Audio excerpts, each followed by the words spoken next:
Bonsoir les amis, bienvenue dans Vive l'Europe. Aujourd'hui je suis avec Philippe Landeux. Bonsoir Daniel. Salut Philippe.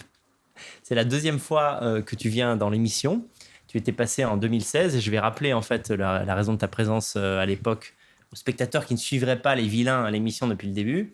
En fait, tu es le concepteur, tu as inventé une théorie politique qui est le civisme, C'est ça. qui est basée sur l'idée d'un monde un peu ambitieux, mais d'un pays sans monnaie, un C'est pays ça. qui arrivera à se Un débarrasser. système Oui. sans argent. Un système sans argent. Par ailleurs, tu as une spécialité. Tu t'es spécialisé en fait sur la Révolution française et sur Robespierre de manière autodidacte. Tu as lu énormément d'ouvrages, pratiquement tout ce qui se faisait en fait, si ce n'est tout, sur la question. Sur Robespierre, oui. Sur Robespierre, ouais. Ouais. Et tu as écrit des ouvrages sur la Révolution française, sur Sur Robespierre surtout. Robespierre en après, particulier. Ouais. Disons que j'ai pas écrit, j'ai fait des travaux. Tu as compilé, c'est ça? Voilà. Tu as fait des compilations. Donc sur Pour en montrer un. Robespierre, sur la Vendée, sur le tribunal révolutionnaire. Par exemple, tu peux nous dire à nos spectateurs, Robespierre parle au français, c'est quoi? C'est les discours de Robespierre? En fait, mon idée au départ était de présenter les discours qui sont encore d'actualité. Oui. Le problème, c'est qu'en fait, ils sont presque tous d'actualité, quoi. Oui. Et donc, au final, je me suis retrouvé avec déjà un gros pavé. Et puis, tant qu'à être, je me suis dit, on va faire un truc complet. Ouais. Et donc, j'ai présenté aussi les interventions qui étaient importantes, Oui. plus des textes importants aussi. Enfin, bref, histoire de présenter, d'avoir un aperçu assez global de sa pensée. Ça pensait, ouais. Voilà, donc, je pense qu'une fois qu'on a lu ça, on connaît bien le sujet, quoi. Ouais. Alors, la raison pour laquelle j'ai souhaité faire une émission avec Philippe sur le sujet de Robespierre, il y a différentes raisons, mais la première, c'est que il me semble que dans le milieu dissident, on a une idée de Robespierre qui est fausse, qui est simplement basée sur la non-connaissance de Robespierre. En fait, les gens croient savoir ce qu'a été la Révolution française, mais en réalité, ils ne savent pas ce qu'a été la Révolution française. Et à travers les ouvrages de Philippe, et quand on se renseigne et qu'on étudie soi-même, on se rend compte que ça n'est pas ce qu'on croit que c'était, en fait. Donc, c'est très important de remettre les choses à leur place, de faire une démarche de révision de l'histoire dans le sens, je dirais, accepté du terme. Et la deuxième chose, c'est que, comme vous le savez, cette année, il y a eu un événement majeur qui est celui des Gilets jaunes. Et Philippe, en fait, a eu une activité. Il a suivi, en fait, le mouvement et tu as publié des vidéos. Au début, surtout. Au début, ouais. Et en fait, soyons clairs, tu y as vu les prémices, la possibilité d'une révolution, en fait, à ce moment-là. En tout cas, J'irai pas jusque-là. Je sentais évidemment dès le départ que ça allait capoter, quoi. parce que les conditions en fait ne me semblent pas réunies pour aller quelque part. Mais bon, c'est même dans la Révolution française, la Révolution, c'est pas fait. Par exemple, le 10 août 92, c'est arrivé en 92, c'est pas arrivé en 89. Donc il faut du temps des fois pour que les choses évoluent un petit peu. Donc au moins c'était déjà un sursaut du peuple français. C'est ça, ouais. C'était quelque chose qui venait vraiment du peuple, quoi. C'était. A priori, oui, ça ressemble à ça. Et donc, en tout cas, ça annonce quand même que le peuple français n'est pas forcément complètement mort comme on pourrait le croire. C'est ça, ouais. Donc voilà un peu quelle sera l'articulation de l'émission. Mais au départ, on va parler de Robespierre. Et la première question que je voudrais te poser, c'est finalement, qu'est-ce qui t'a engagé à te renseigner sur la Révolution française, en fait? Qu'est-ce que tu aimais dans cette période? Quel a été le coup de cœur, en fait? En fait, déjà au départ, je ne connaissais pas, je n'y connaissais rien. Hein. C'est en prenant le métro à Paris, parce que moi je suis de Montpellier et j'ai atterri à Paris assez jeune. Oui. Et donc pour aller au boulot, je prenais le métro et dans le métro, je me suis mis à lire.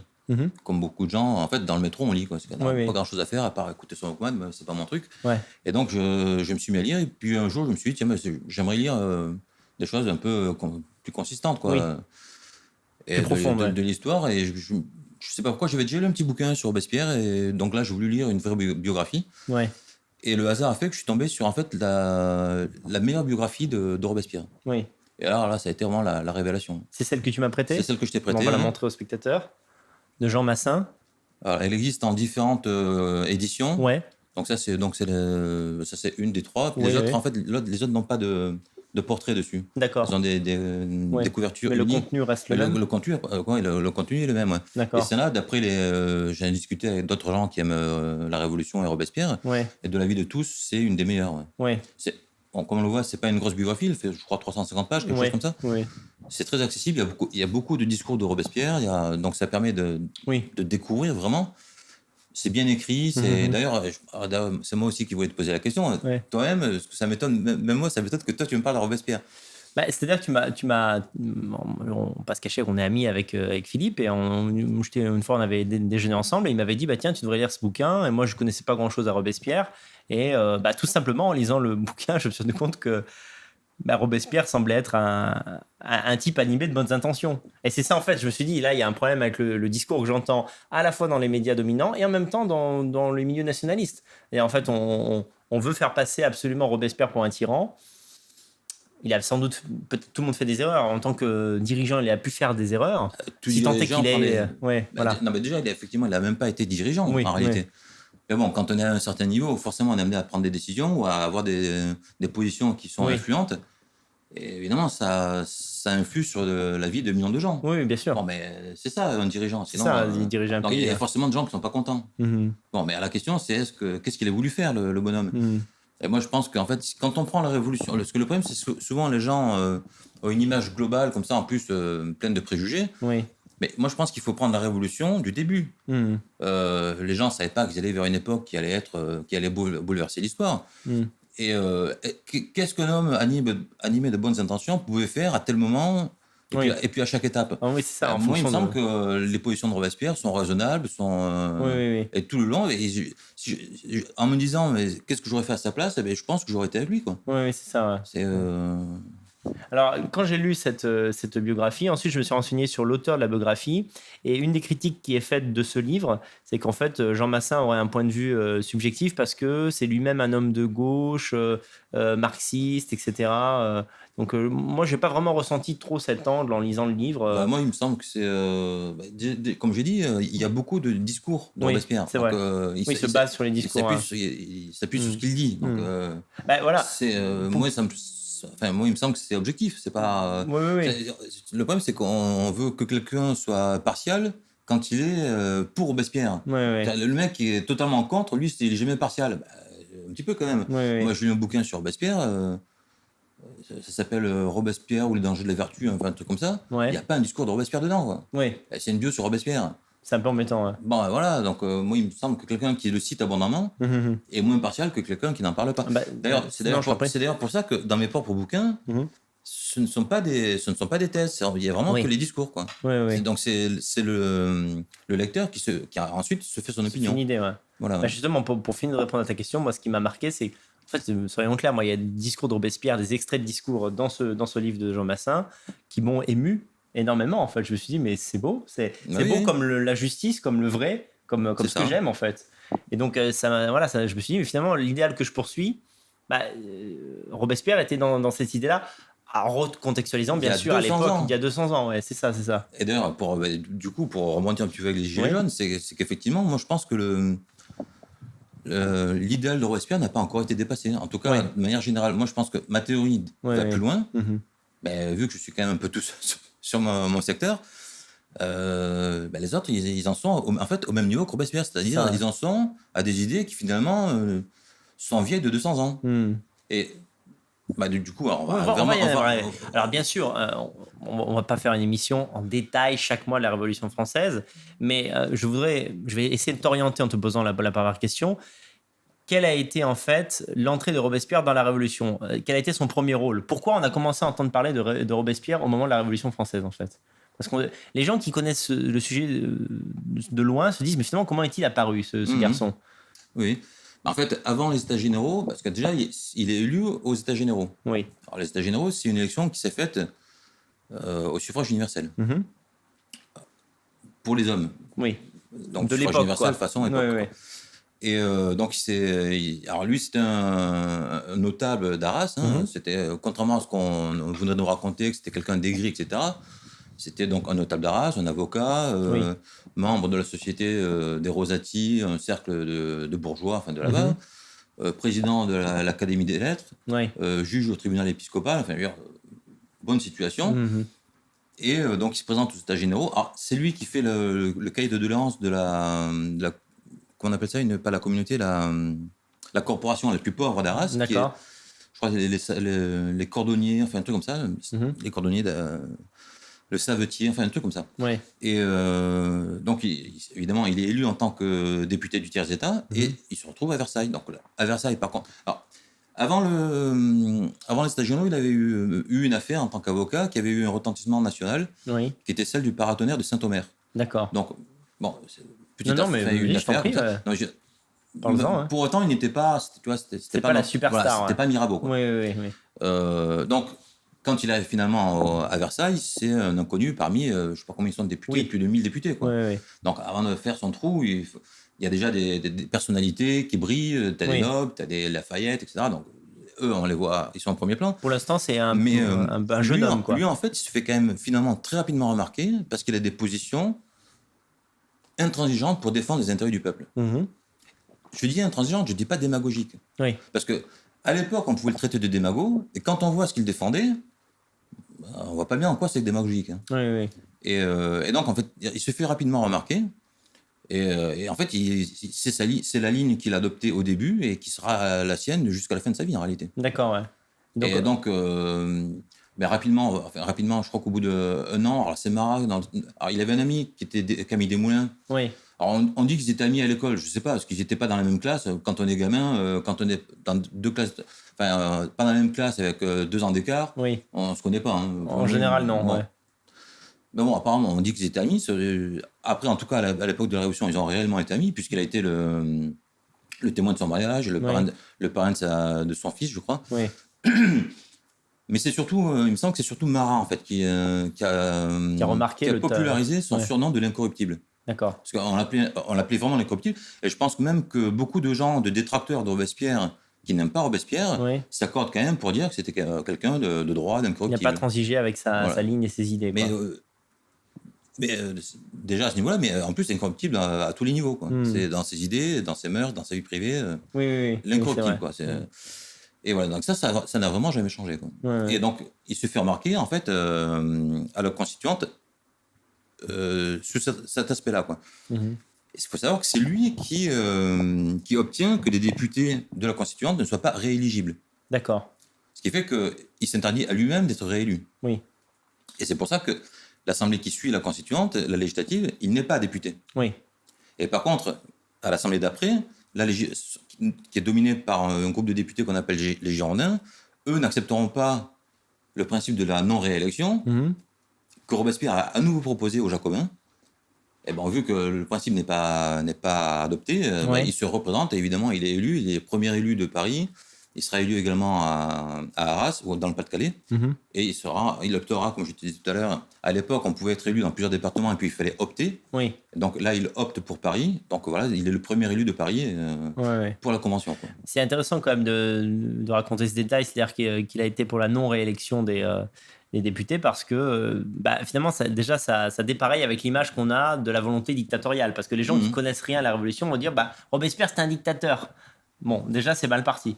Alors, souvent, il y a des gens qui avancent l'idée qu'il était contre la réélection pour évincer notamment les ténors de la Constituante. Moi, je pense que non. Moi, je pense qu'il était vraiment... Alors, peut-être que l'effet, c'était effectivement d'évincer les ténors, mais je pense qu'il était vraiment pour ce principe-là. Parce qu'à toutes les élections, il l'a proposé. Et 2 fois, alors la première fois... Il l'a subi puisqu'il n'a pas été réélu. Et la deuxième fois, il a à nouveau proposé, il aurait même pu ne pas être député à la Convention. Et donc là, en l'occurrence, les Girondins n'ont pas voulu accepter le principe. C'est comme ça qu'il a été réélu. Mais sinon, il était vraiment pour le principe. Et il me semble d'ailleurs que dans son projet de constitution, il le repropose à nouveau. C'est vraiment, il est pour ce principe-là. Quoi. Pourquoi ? Alors pourquoi la non-réélection ? Pour éviter que la corruption des députés. Bien sûr. Comment on appelle ça l'intérêt, les conflits d'intérêts. Les conflits d'intérêts, oui, bien sûr. Voilà, donc également pour les mandats courts, pour le non-cumul des mandats. Éviter que ça devienne une carrière et qu'il n'y ait plus l'idée d'investissement. Pour eux, en fait, il n'y a pas de vie politique, en fait. On peut faire de la politique, mais après, on doit revenir dans le privé. Oui, tout à fait. Alors qu'aujourd'hui, on a des gens qui ont fait que de la politique. Oui, on a des gens qui sont députés européens depuis 25 ans, vous imaginez. Français, où ils n'ont vécu que de la politique, que ce soit au niveau municipal ou national.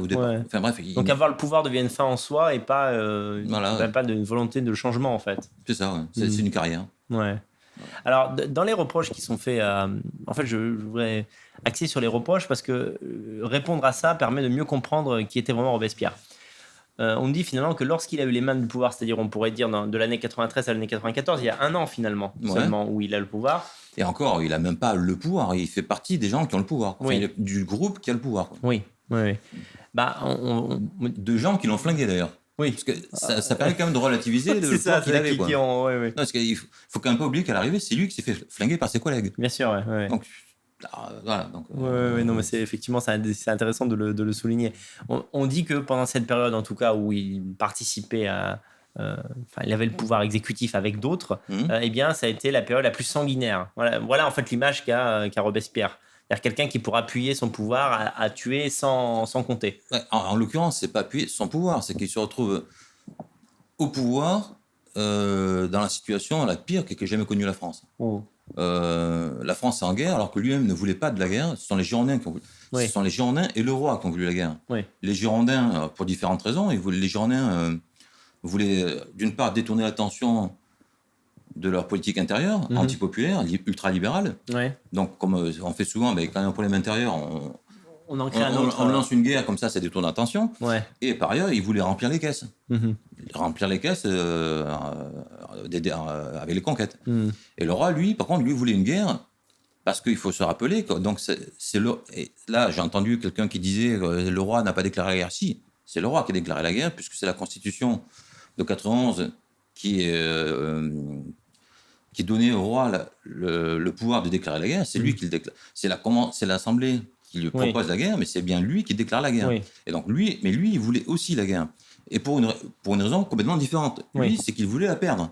Bien sûr. Alors en fait, il faut se rappeler qu'on est en 92 et que l'année juste avant, il s'est passé un truc qui s'appelle la fuite dite de Varennes. En fait, son coup a manqué.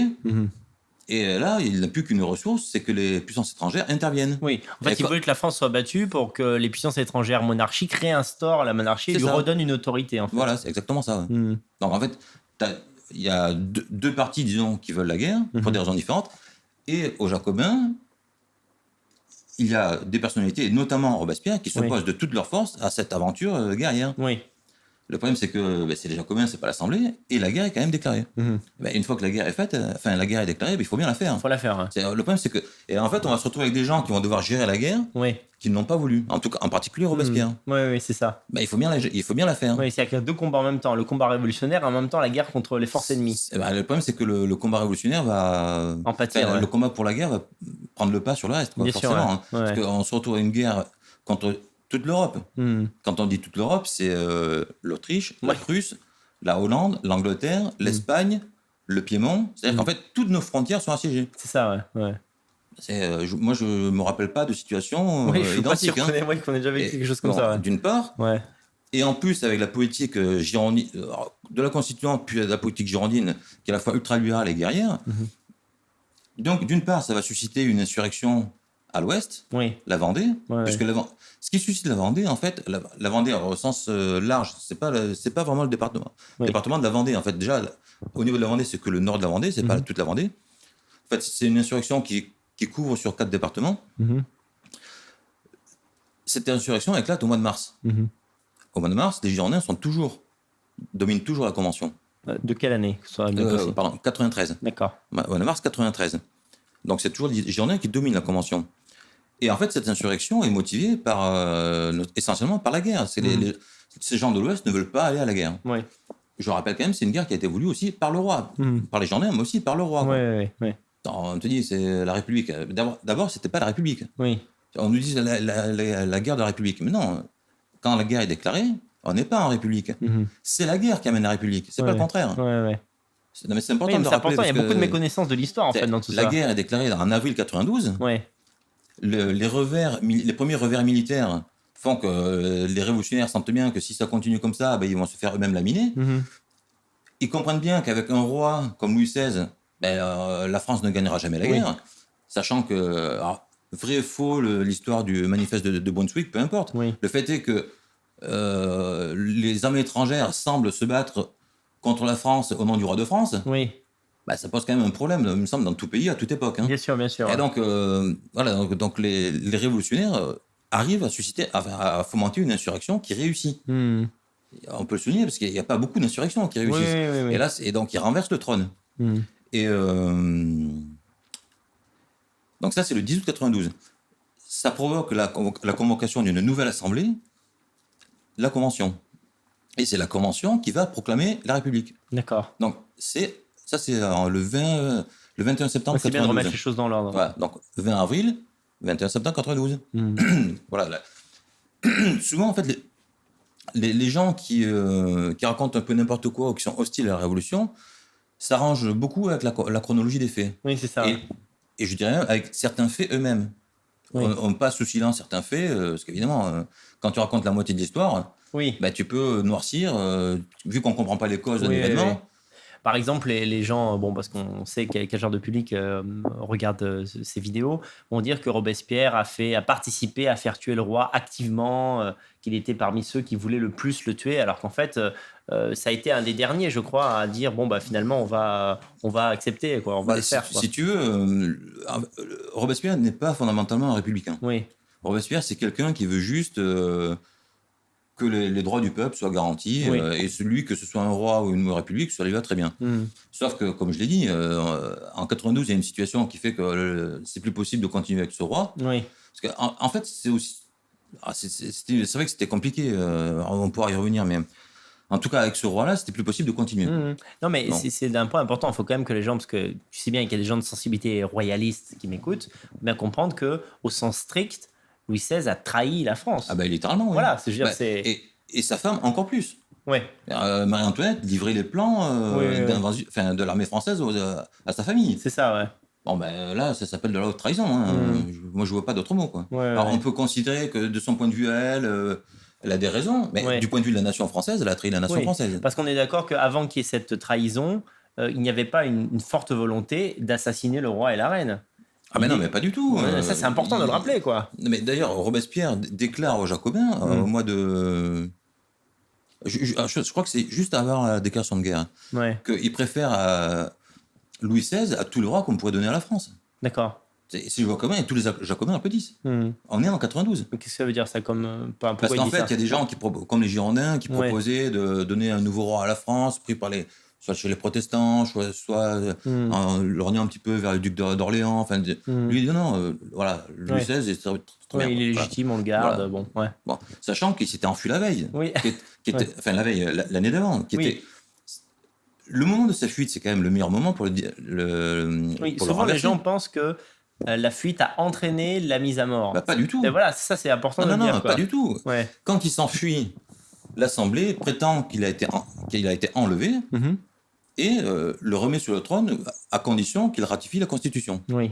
Donc il le fait, il se retrouve sur le trône. C'est pour ça que l'année d'après, c'est lui qui déclare la guerre. Oui. Non, il n'y a pas de volonté de renverser le roi. C'est vraiment la guerre qui créant une situation impossible, impose aux révolutionnaires de le renverser. Oui, c'est ça. C'est-à-dire qu'en fait, Louis est jugé parce qu'à un moment donné, il a poussé à la guerre, il a déclaré la guerre, alors qu'il souhaitait la perdre et il a tout fait pour la perdre. Il n'a pas fait grand-chose, en tout cas, pour la gagner, c'est sûr, quoi. Là, il faut se rappeler quand même que c'est lui qui nommait les ministres, donc il nomme des ministres qui veulent la guerre, etc. Pendant les défenses de la France étaient en ruine, les armées françaises, au niveau de l'armement, elles étaient sûrement pas bien armées, pas bien équipées. Les troupes elles-mêmes étaient complètement divisées avec la Révolution. Il faut se rappeler qu'à l'époque, tous les officiers étaient nobles. Oui. Ils n'étaient pas forcément pour la Révolution. Oui, donc, bien sûr. En fait, on allait faire la guerre dans la situation la plus catastrophique possible.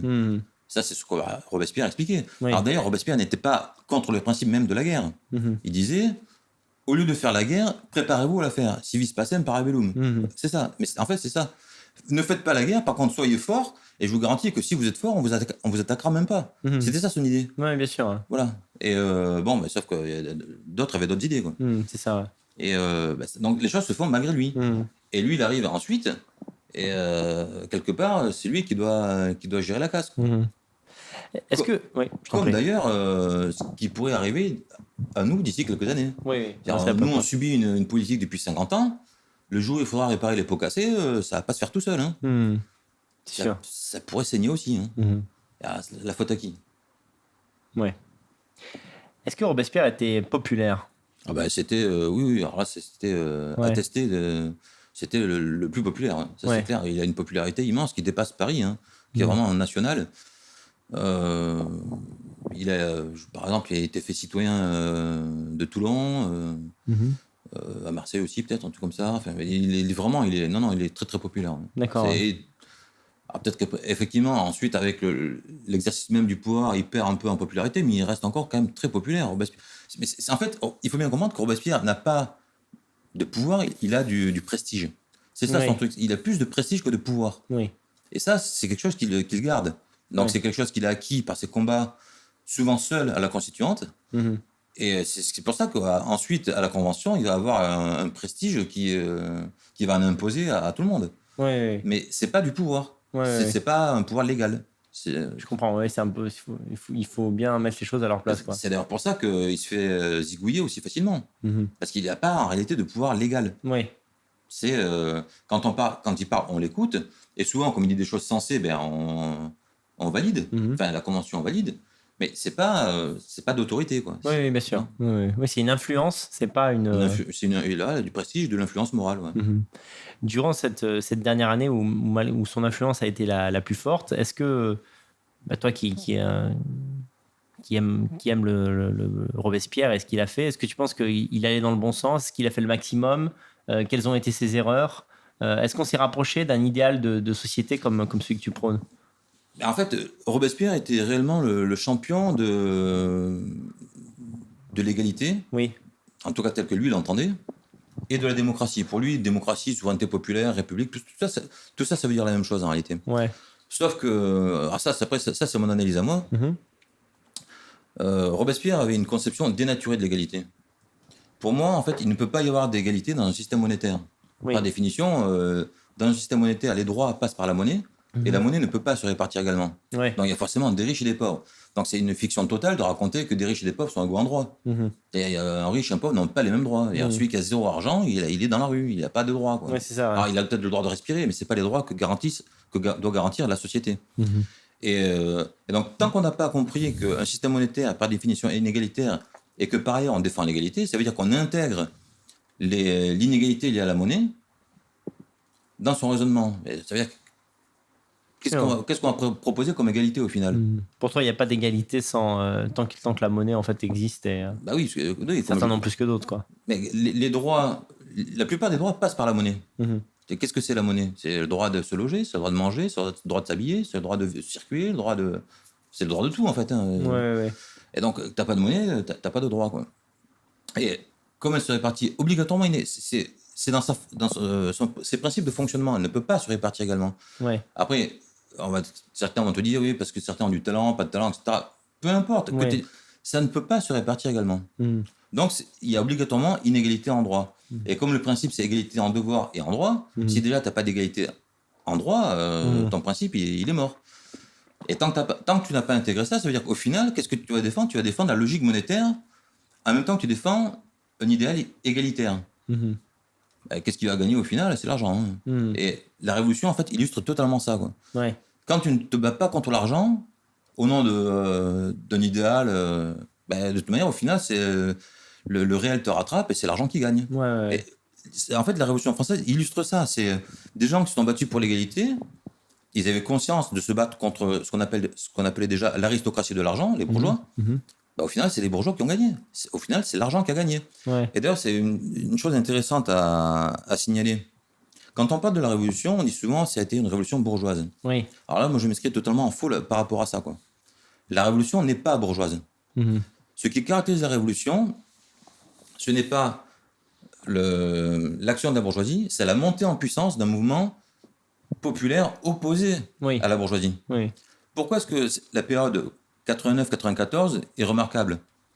C'est pas la bourgeoisie qui fait que cette période-là est remarquable. C'est justement ce mouvement ascendant qui va amener donc des gens qui défendent le peuple au pouvoir en 93 jusqu'en 94. Et avec la mort de ces gens-là, qui sont littéralement exécutés, c'est la fin de la Révolution. Et là, alors, de la même manière que la bourgeoisie a cru arriver au pouvoir en 89, ils ont eu un caillou dans la chaussure qui a été donc Robespierre, puis après les clubs, etc., les sociétés fraternelles, enfin tout le mouvement populaire de la Révolution, ça va être le caillou dans la chaussure.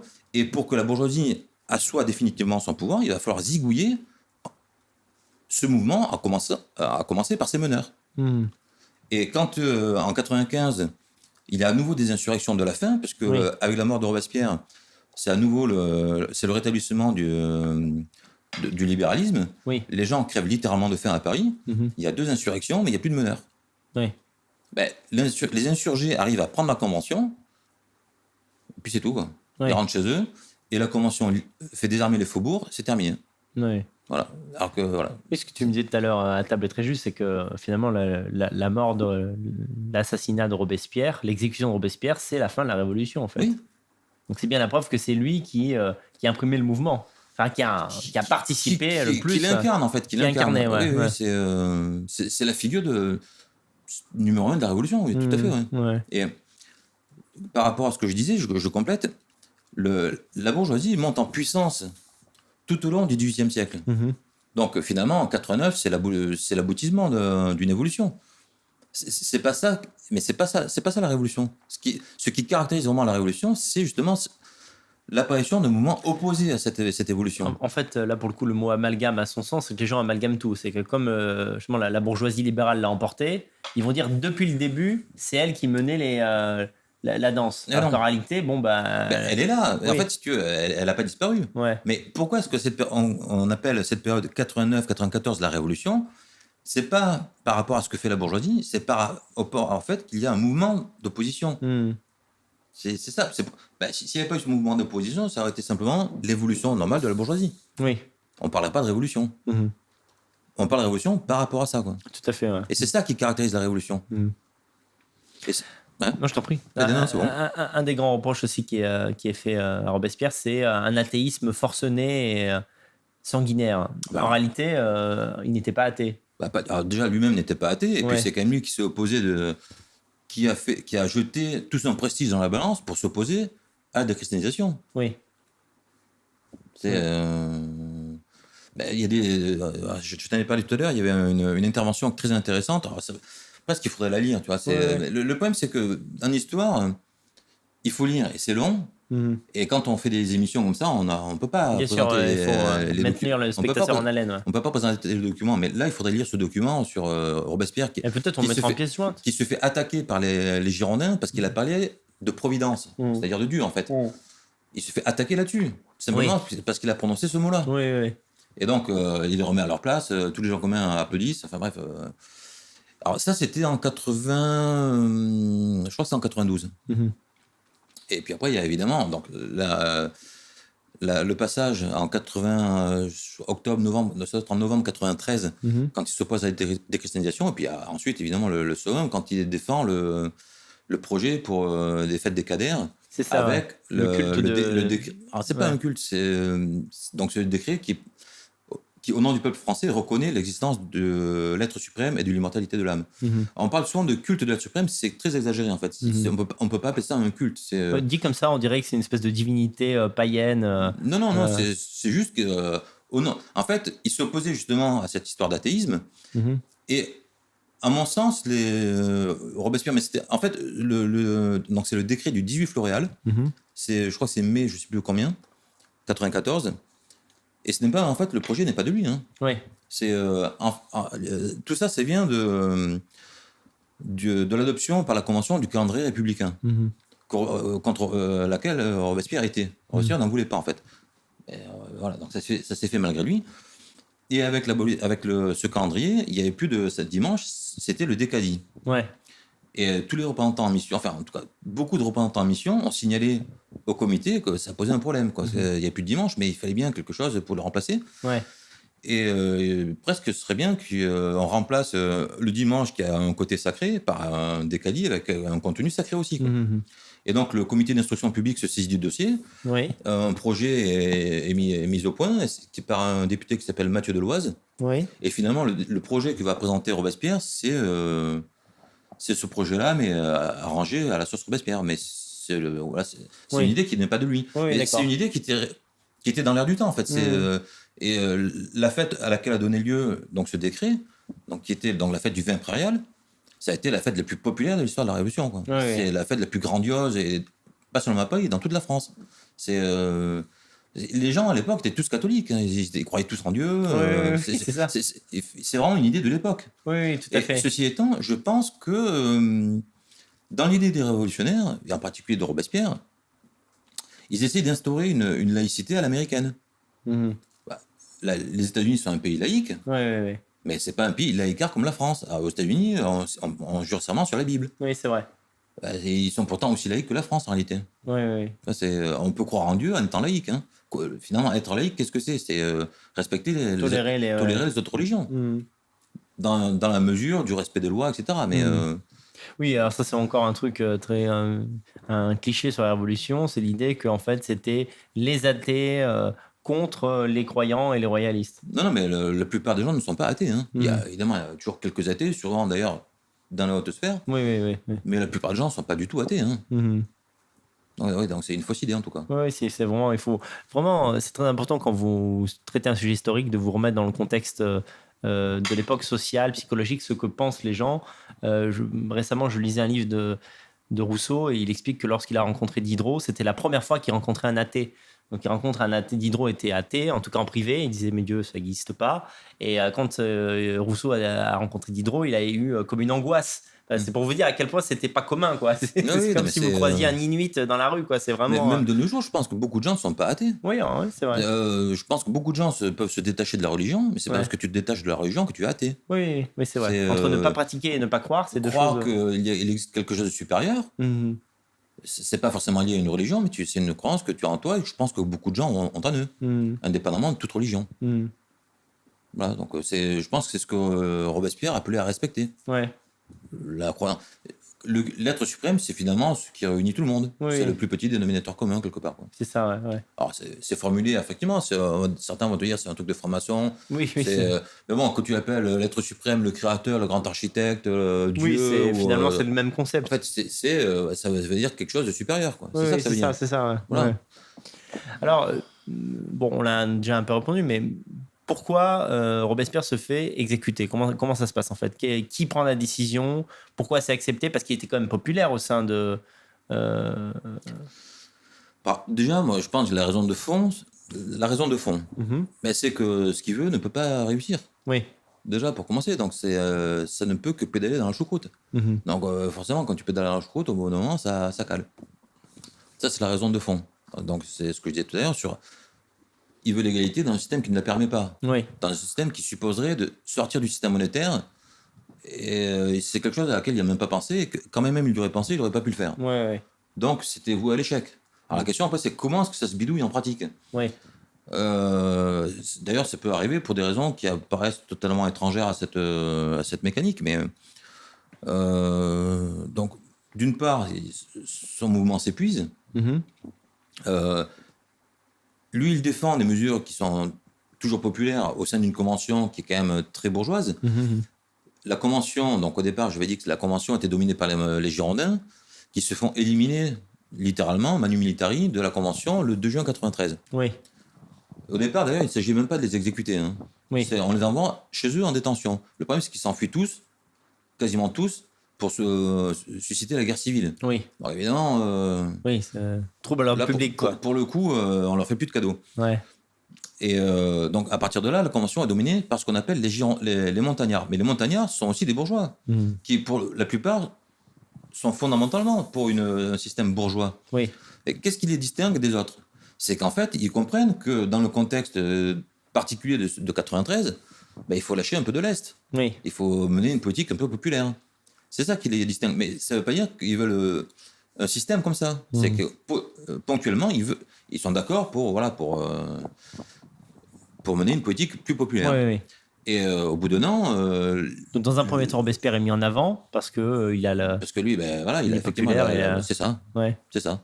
Et au bout d'un an, les armées françaises ont repris du poil de la bête, les armées étrangères sont chassées du pays, mais lui, il poursuit toujours sur sa ligne sociale. Alors, il y en a qui vont nous parler de la Grande Terreur, du vin de Prairial. Moi, je pense que ça n'a eu absolument aucun impact sur la réalité, quoi. C'est d'autant plus que c'est beaucoup de choses qui ont été... alors, si je peux m'arrêter 2 minutes là-dessus. Je t'en prie. La loi du vin de Prairial, c'est fait suite à une autre loi qui avait été adoptée 2 mois plus tôt, qui était la loi du 27 Germinal, qui supprime les tribunaux de province. Oui. Donc, en fait, il n'y a plus de tribunaux révolutionnaires. Hein. Ouais. Il n'y a plus de tribunaux révolutionnaires en province, sauf exception. Et donc, tous les suspects tous les contre-révolutionnaires sont censés être jugés à Paris. Oui. Bon, par définition, si tout le monde est jugé à Paris, il va y avoir plus d'exécutions à Paris. Je peux comprendre, quoi. Donc, il y a un impact, en fait, sur les psychologies, quoi. Voilà. Les gens se disent, mais en fait, tout le monde meurt. Non, sauf que tu vois ça à Paris. Oui. Il faut bien se rendre compte d'une chose, c'est que l'idée de réduire les tribunaux de province, c'est parce qu'ils s'étaient aussi rendu compte que dans les provinces, il y avait des abus, etc. Bon, parce qu'il y a un règlement de compte, comme à la Libération, etc. Tu vois, dans des grands mouvements humains, tu contrôles pas tout. Bien sûr, il y avait des malhonnêtetés, on disait un tel est un traître. Est-ce pour autant qu'il ne faut rien faire? Non, mais bon, au bout d'un moment, on sait quand même qu'il y a des abus, donc il faut essayer d'y mettre un terme. Et la loi du Union impériale est faite notamment pour ça, quoi. Et alors, il y a une autre loi qui est aussi celle des lois de Ventose. D'ailleurs, ça participe de ce que je disais tout à l'heure à propos de Robespierre qui continue sur sa ligne. Alors, les lois de Ventose ne sont pas présentées par Robespierre, elles sont présentées par Saint-Just. Les lois de Ventose, d'après les lois de Ventose, les biens des suspects condamnés seront distribués gratuitement aux indigents. D'accord. C'est pas comme les histoires des biens nationaux qui étaient vendus, où tout était racheté par les riches. Ouais. Là, ce sera donné aux pauvres. Oui. Tu vois, les riches, ça leur plaît pas trop, ça. Ouais, d'accord. Donc, mais pour appliquer ces lois, il était question d'instaurer ce qu'ils appelaient les commissions populaires. Il devait y en avoir 6, je crois. 6. Finalement, 2 seront instaurées. Et ces commissions populaires, en fait, jugent. Souvent, les historiens disent elles sont chargées de trier les détenus. En fait, non, elles sont chargées de les juger, littéralement. C'est le terme qui est dans le décret. Et comme les détenus sont censés être jugés par les commissions populaires, le tribunal révolutionnaire, les procédures du tribunal révolutionnaire peuvent être simplifiées. D'accord. Et c'est ça la loi du impérial. C'est la simplification des lois pour juger les. Donc il n'y a plus d'avocats, il n'y a plus de. Bon, ceci étant, quand on sait ce qu'étaient les avocats, c'est pas forcément un mal. Quand on sait ce qu'étaient les interrogatoires, parce que moi je les ai vus, moi je travaille sur les tribunaux révolutionnaires. Les interrogatoires, c'est vous appelez comment, machin, ok, très bien, suivant. Ouais. Bon, un interrogatoire comme ça sert pas à grand chose. Hein. Non, c'est sûr. C'est le genre de choses qui étaient supprimées, mais sachant que normalement ils devaient être jugés par les commissions populaires. Et les membres des commissions populaires avaient le même traitement que les juges du tribunal révolutionnaire. D'ailleurs, certains même faisaient partie du tribunal révolutionnaire en tant que jurés. D'accord. Donc, les choses étaient totalement imbriquées. Et donc, c'est une machine qui se met en marche. Mais en réalité, comme je l'ai dit, il ne faut pas voir la chose appliquée à Paris. Il faut imaginer que ce qui se passe à Paris, ça s'applique. En fait, ça concerne toute la France. Voilà. Donc, c'est vrai que sur Paris, les chiffres peuvent paraître impressionnants, mais il faut les appliquer en fait à la France. Oui, c'est ça. Ouais. Voilà. Mais ceci étant, c'est pas des choses qui choquaient les gens. C'était la logique de beaucoup de révolutionnaires.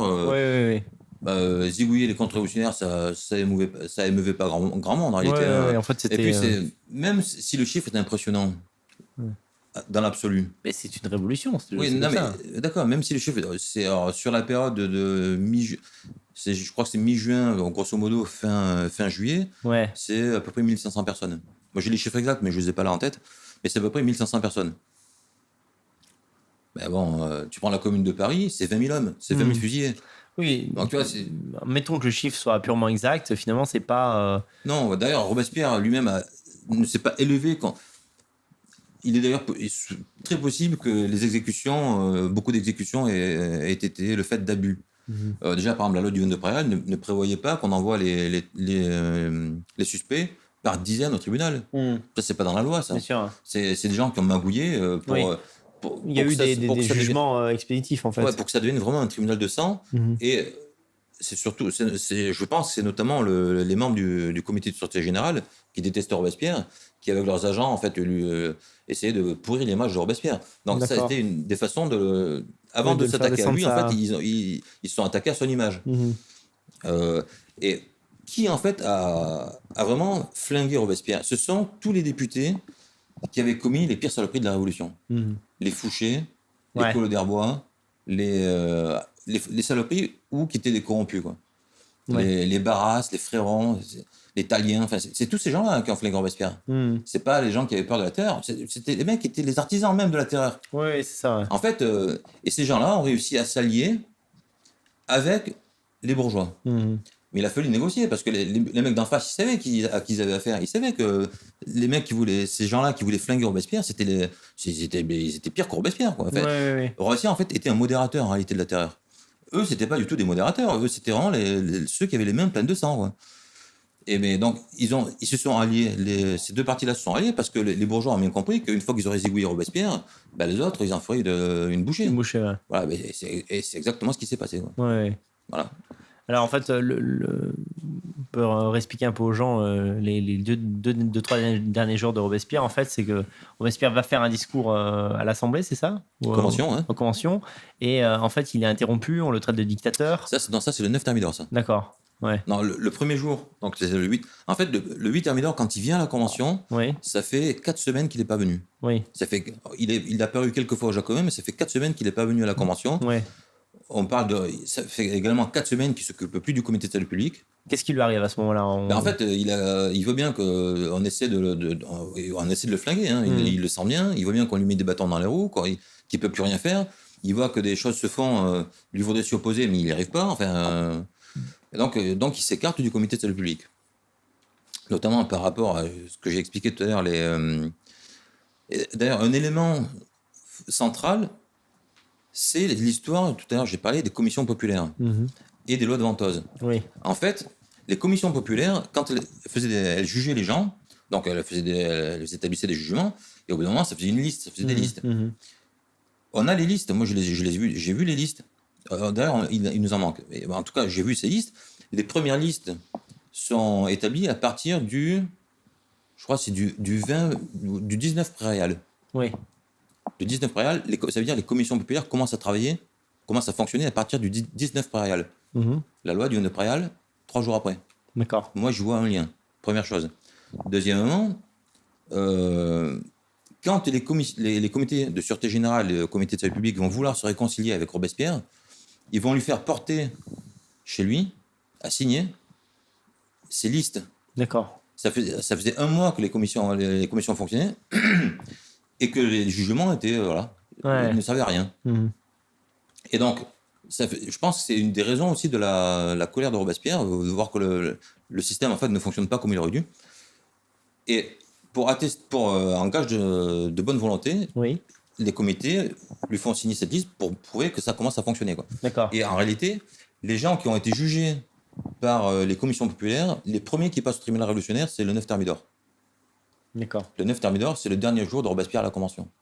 Et donc, c'est ce jour-là, par contre, donc, le 8 Thermidor, il fait un discours où il dénonce. Moi, je trouve que c'est un discours qui, en tout cas, se conclut de manière magnifique. Il donne de grandes leçons pour les peuples.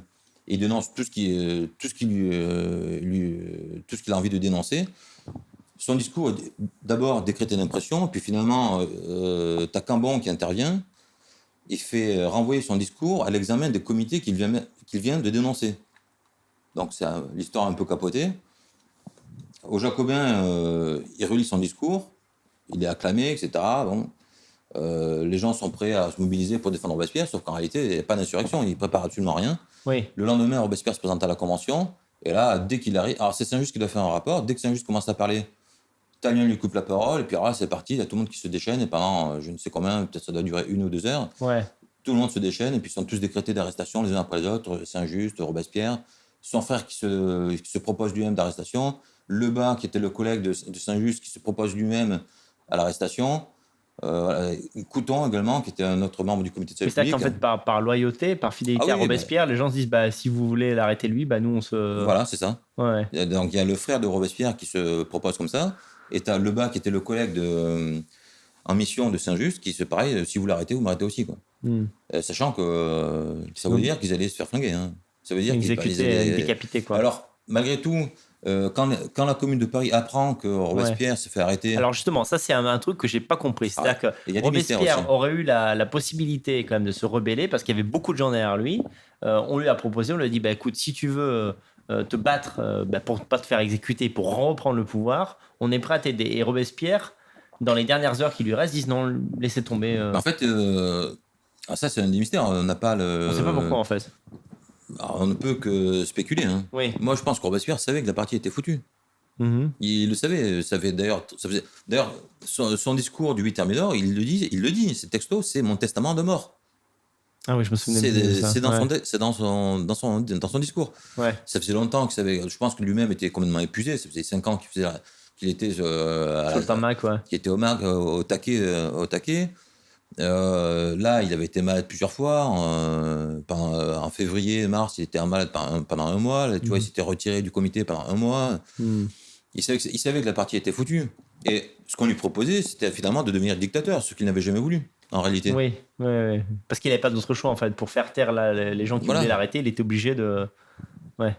Voilà, donc... C'est terrible, parce que ça voulait dire que son frère allait mourir, que Saint-Just allait mourir, et il a pas... Ah bah oui, ça a dû être terrible, ouais. Ils y croyaient, mais en même temps, ils savaient que c'était fini, quoi. Ouais. Alors, il y a aussi, bon, ça, là, on est vraiment c'est de l'ordre du détail, finalement, mais on ne sait pas, finalement, s'il a tenté de se suicider avant de se faire attraper, ou si c'était si quelqu'un essayait de le flinguer. Moi, je pense qu'il a essayé de se suicider. Parce que, ouais. Alors, et c'est un détail qui me le fait dire. Oui. C'est son frère. D'accord. Alors, son frère, on sait que avant que les troupes d'agglomération arrivent, il était sorti par une fenêtre sans ses souliers. C'est vrai qu'avant de passer par la fenêtre, il avait sorti ses souliers. Il était monté sur la corniche et il faisait les 100 pas. Et il y a plusieurs témoins qui signalent l'avoir vu faire les 100 pas pendant un quart d'heure. D'accord. Moi, je me demande bien ce qu'il foutait là si son frère était à l'intérieur. Ouais. Alors moi, en fait, ce que je pense, c'est que... Il a essayé de... En fait, quand son frère s'est flingué, il s'est tiré une balle... Robespierre s'est tiré une balle. Alors comment il a fait son compte, je sais pas. Ouais. En tout cas, il s'est tiré une balle. Après Lebas, d'ailleurs. Lebas s'est suicidé, lui, par contre, c'est sûr. Moi, je pense que Robespierre a voulu faire pareil. Et que quand Robespierre... Enfin, donc, le frère de... quand Robespierre a vu son frère, Robespierre... Oui. Donc, c'est Robespierre jeune. On l'appelait Robespierre jeune. Il s'appelait Augustin Bon Joseph. Robespierre. On l'appelait Bonbon. Quand Bonbon a vu son frère se suicider... Qui gisait au sol, peut-être qu'il dit qu'il était mort. Il s'est pas lui-même suicidé, mais je pense qu'il a perdu un petit peu les pédales. Oui, il a perdu l'esprit, quoi. Est-ce que le peuple a lutté, a essayé de sauver ce qui était son héros autrefois, ou est-ce que son image avait déjà été trop souillée? Au 9 Thermidor même, une partie, oui. Oui. Alors, est-ce qu'il n'y a pas eu des incompréhensions, peut-être, enfin, en tout cas, la commune, à un moment donné, a des troupes, face à la Convention qui, elle, n'a rien. Et là, c'est là que ça aurait pu basculer. Effectivement, Robespierre, lui, ne pousse pas... À un moment donné, d'ailleurs, les troupes de la commune arrivent devant la Convention, elles ont les canons et tout, et puis elles repartent. Ouais. Les gens de la commune eux-mêmes n'ont pas pris l'initiative. Robespierre n'a pas non plus poussé à la roue. Oui. Et finalement, c'est la Convention qui va se renforcer et qui va arrêter les gens de la commune. Et le lendemain, comme je dis, il y a eu tout un travail de sape contre Robespierre. Et donc, en plus, Robespierre a été arrêté par la Convention, qui a toujours une espèce d'aura, qui a une espèce de sacralité, et personne ne bouge. Voilà. Et quand ils veulent bouger, un an après, c'est trop tard. Ouais, c'est toujours comme ça que ça se passe, au moment où les choses s'accélèrent. Mais bon, après, comme on l'a dit, faire quoi? Robespierre a compris que... Il savait peut-être pas compris pourquoi, mais il sentait bien qu'il y avait une mécanique qui faisait que chaque fois que ils avaient une victoire de leur côté, tu avais des traîtres qui sabordaient tout, les bourgeois qui revenaient. Enfin, il sentait bien que c'était irrésistible. Ouais. Donc, il sentait bien que c'était, à moins d'instaurer une dictature, il n'arrivera à rien, et puis il n'en voulait pas de ça. Donc, ouais. Voilà.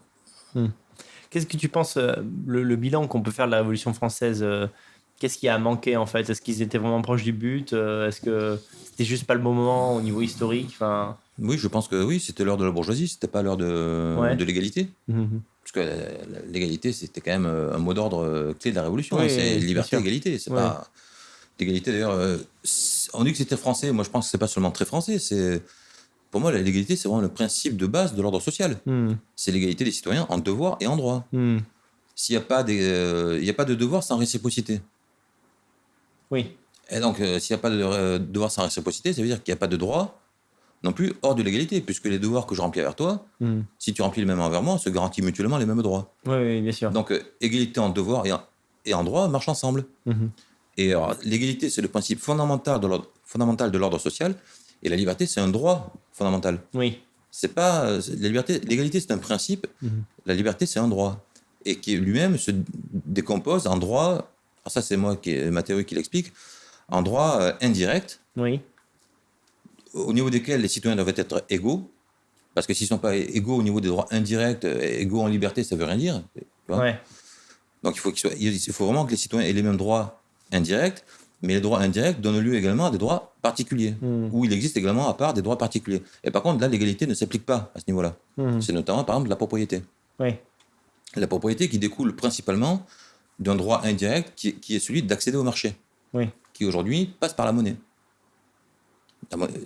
La plupart des gens ont des propriétés parce qu'ils les ont achetées.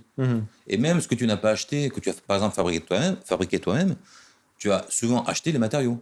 Oui. En fait, ce qui fait que tu es propriétaire de ce que tu as fabriqué, c'est pas parce que tu l'as fabriqué, c'est parce que tu as acheté les matériaux. Oui. Donc, le droit indirect, c'est le droit d'accéder au marché. Et la propriété, donc, est un droit particulier qui découle de l'exercice de ce droit. Et comme chacun exerce ce droit d'accéder au marché à sa façon, chacun en retire des choses différentes, et donc il ne peut pas y avoir d'égalité à ce niveau-là. Bien sûr. Ouais. Et d'ailleurs, il faut vraiment insister là-dessus, parce que c'est vrai que quand on applique l'égalité de manière générale, et si effectivement on l'applique par exemple à la propriété, ça n'a plus de sens. Et c'est vrai que si on ne précise pas, l'égalité, ça ne peut pas être complètement givré. Donc c'est important de préciser ça. Par contre, donc, au niveau des devoirs, non, l'égalité ne s'applique qu'au niveau des devoirs fondamentaux. Par exemple, on a tous le devoir de participer à la vie de la société, mais il va de soi qu'on ne participe pas tous de la même manière. Oui. Alors, on ne peut pas demander à tous de participer de la même manière. Bien sûr. Pour qu'on soit complémentaires, il faut qu'il y ait... Sinon, il n'y a pas de société, bien sûr. Sinon, il n'y a pas de société. Ouais. Sinon, on est des clones. Ça ne marche pas, quoi. Ouais. Donc, voilà. Donc, l'égalité s'applique au niveau des devoirs fondamentaux et au niveau des droits fondamentaux et indirects. Voilà. Donc, ça, c'est ce que j'explique dans ma théorie. Oui.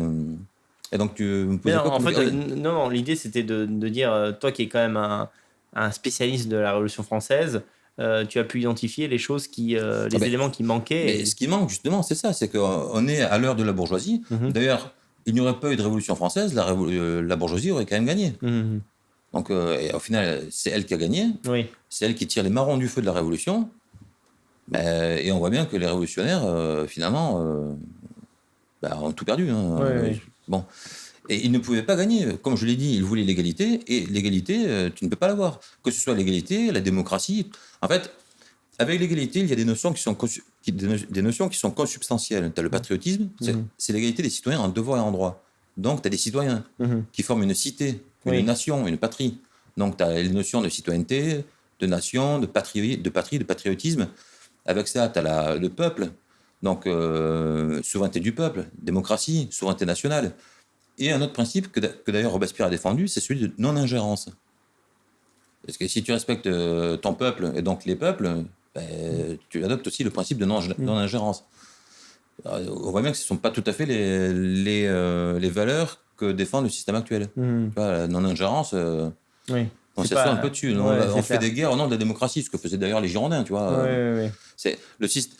En fait, il faut bien comprendre que le robespierrisme ne débouche absolument pas sur le gauchisme. Oui, ça c'est fondamental. Il faut vraiment comprendre ça, quoi. Parce que souvent, les gens s'imaginent que Robespierre était un gauchiste tyrannique. Robespierre était Mélenchon et l'héritier de Robespierre. Pas du tout. La ligne de Mélenchon n'est pas du tout celle de Robespierre, en réalité. J'ai beau chercher, je ne vois pas où sont les points communs. Il s'en réclame. Non, mais tout le monde peut le faire. Mais dans nos sphères, le concept d'égalité est diabolisé, comme si en fait la recherche de l'égalité entre citoyens était mauvaise en soi. Mais en réalité, l'égalité, c'est la justice, c'est un but qu'on poursuit tous quand on a. Encore une fois, l'égalité est bien comprise. Oui, bien sûr, pas une égalité de valeur. Et puis c'est pas l'égalité universelle. De production, voilà, on va toujours avoir plus de respect pour un créateur, pour un génie, pour quelqu'un qui bosse beaucoup. En droit, c'est vraiment l'égalité en droit. Mais il n'y a pas de société sans citoyens. Et il n'y a pas de citoyens dans l'inégalité. Quand il y a inégalité, ça veut dire qu'il y a des exploités, des exploiteurs, des maîtres et des esclaves. Des maîtres et des esclaves ne forment pas société. Ils ne sont pas dans un rapport de droit, ils sont dans un rapport de force. Oui.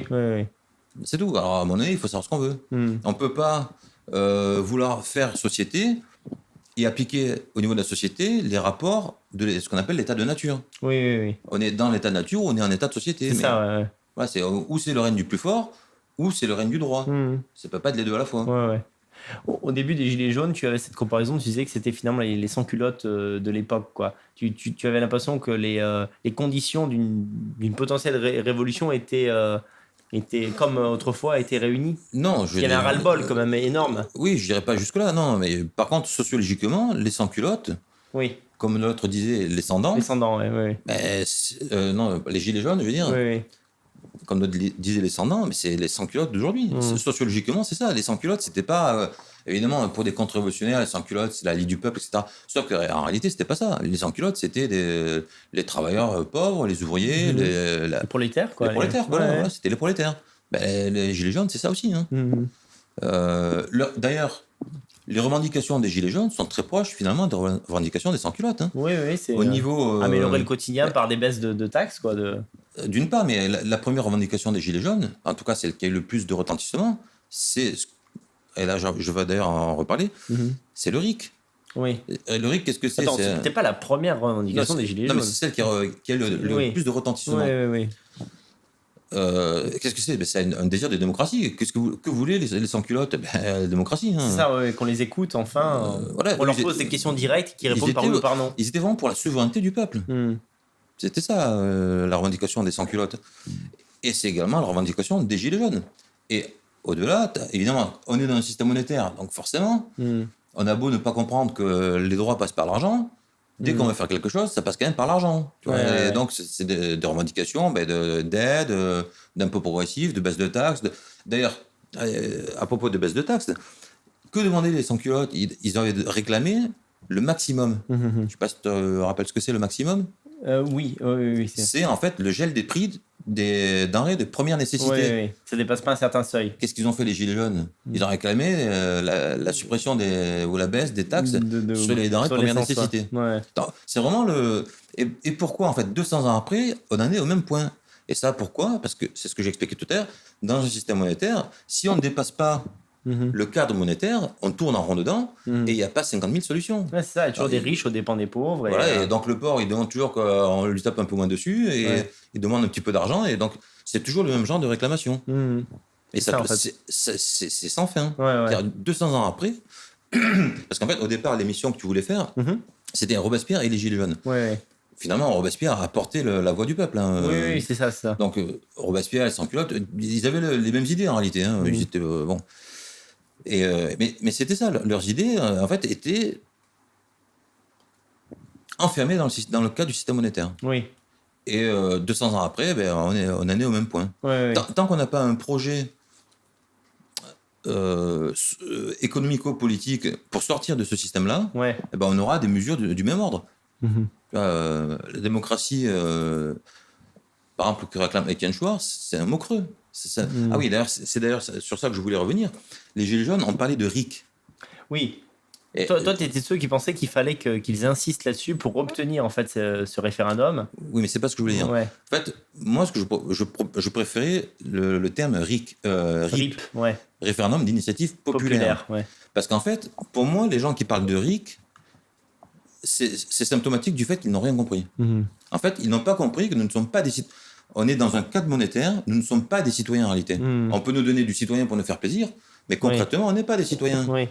On est des contribuables, si tu veux, on est des consommateurs, mais on n'est pas des concitoyens, on n'a pas des rapports de concitoyens, on n'est pas égaux. Donc, il n'y a pas de citoyens. Et si on croit qu'on est des citoyens, ça veut dire qu'on ne se battra jamais pour le devenir. Je comprends. Ça veut dire qu'on ne se battra jamais contre l'argent pour devenir des citoyens. Ça veut dire que celui qui demande le RIC ne sait pas que le vrai combat, c'est contre l'argent. Et ne sait pas donc qu'on est citoyen, qu'on n'est pas citoyen. Et, alors que l'appellation RIP n'avait pas cet inconvénient. Alors évidemment, ça a été récupéré autrement. Là, ils en ont fait le référendum d'initiative partagée. Ah bon, d'accord. Ou parlementaire, enfin, je ne sais plus quoi, Pipo. Pipo, c'est pas mal d'ailleurs. Référendum d'initiative Pipo. Voilà, mais bon. Et moi, on me disait, ouais, mais si le RIP, ça existe déjà, donc il faut dire le RIC. Parce que vous croyez que c'est en mettant un autre nom, que vous n'allez pas vous faire enfler. Aucun rapport. Mais par contre, ça signifie bien, les gens qui ont employé ce terme-là, ça montrait bien qu'ils ne comprenaient pas grand-chose.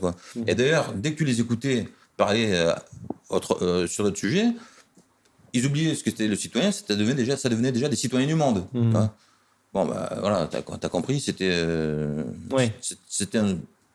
ça sentait le gauchisme, quoi, déjà. Quoi.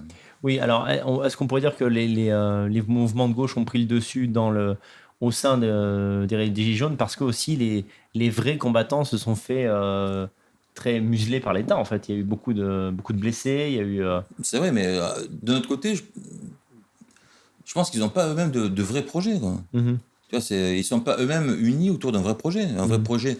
Pour moi, un vrai projet révolutionnaire, c'est un projet qui est très social et très national. Oui. Du social sans le national, ça ne veut rien dire. Et du national sans social, ça ne veut rien dire non plus. Il faut les deux. Il faut un vrai projet social et un vrai projet national. Et en fait, il me semble que c'est les conditions que réunit ma propre théorie. C'est social, on ne peut pas faire plus social. Oui. Et c'est ultranational en réalité. Bien sûr. C'est vraiment la cité, la patrie, l'égalité des citoyens, et les systèmes non monétaires, donc plus anticapitaliste tu peux pas faire. Il n'y a plus d'argent. Pour ceux qui n'auraient pas vu la première émission, je rappelle qu'en fait, dans mon système, contrairement à aujourd'hui où le droit d'accéder au marché passe par la monnaie, dans mon système, c'est la citoyenneté qui donne l'accès au marché.